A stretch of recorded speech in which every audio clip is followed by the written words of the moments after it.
राम राम भाई सारा ने। भारत माता की जय। तो बहुत सारे बच्चे फ़ोन आ रहे थे और मैसेज भी आ रहे थे कि फेडरेशन वाली जो ग्रेडेशन है वो मान्य है या नहीं है, ये क्या सारा मामला है, क्या इन बच्चों को बाहर किया जाएगा। बच्चों के अंदर एक डर का माहौल बना हुआ है। तो समय लगा 1-2 दिन पूरी सच जानने में कि क्या फेडरेशन ने की जो ग्रेडेशन बनी है वो वैलिड होगी या नहीं होगी, सारा मामला क्या है। बिल्कुल वीडियो लास्ट तक देखना और क्या प्रोसेस है, कौन सी ग्रेडेशन मान्य होगी और कौन सी नहीं, उसके बारे में मैं बात करूँगा आज। सबसे पहले मैं बता देता हूँ, आपको एक उदाहरण देता हूँ कि कौन सी ग्रेडेशन मान्य नहीं होगी। मैं बताता हूँ, उदाहरण सुनो। जैसे मान लो बॉक्सिंग है, बॉक्सिंग की हरियाणा में 4 फेडरेशन है और 4 फेडरेशन जो है वो अलग अलग है और वो हर साल स्टेट करवाती है और उनकी ग्रेडेशन भी बन रही है।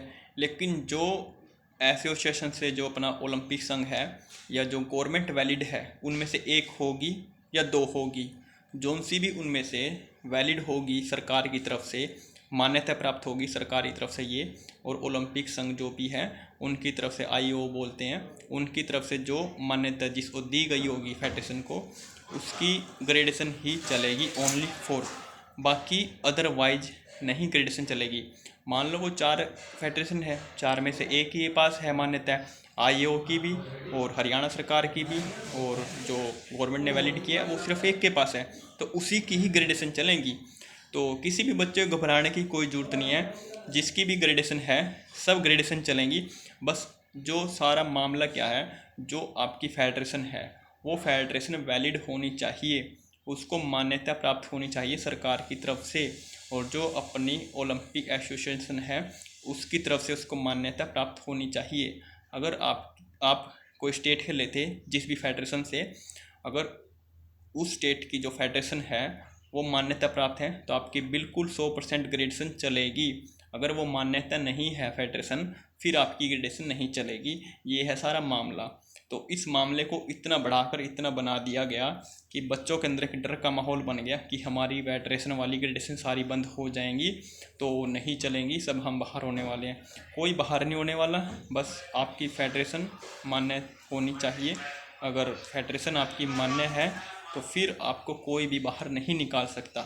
ये है सारा मामला। तो ऐसे ही बिना बात के फ़ोन करते रहते हैं कि भाई वो ये बोल रहा है, ये हो गया वो हो गया। कुछ भी नहीं हुआ है, बिल्कुल सारे जितने भी कैंडिडेट लगे हुए हैं ग्रुप डी 2023 में सारे सेफ़ है।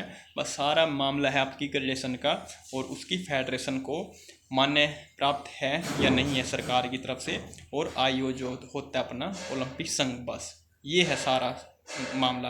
अगर वो वैलिड ही नहीं है तो जैसे मान लो मैंने अपनी एसोसिएशन बना ली, कुछ भी बना ली मैंने बना लिया भाई बॉक्सिंग एसोसिएशन कुछ भी, और वो सरकार की तरफ से मान्यता प्राप्त है ही नहीं और मैंने स्टेट करवा दी, तो उसकी ग्रेडेशन मान्य नहीं होगी कभी भी, तो उन बच्चों को बाहर किया जाएगा।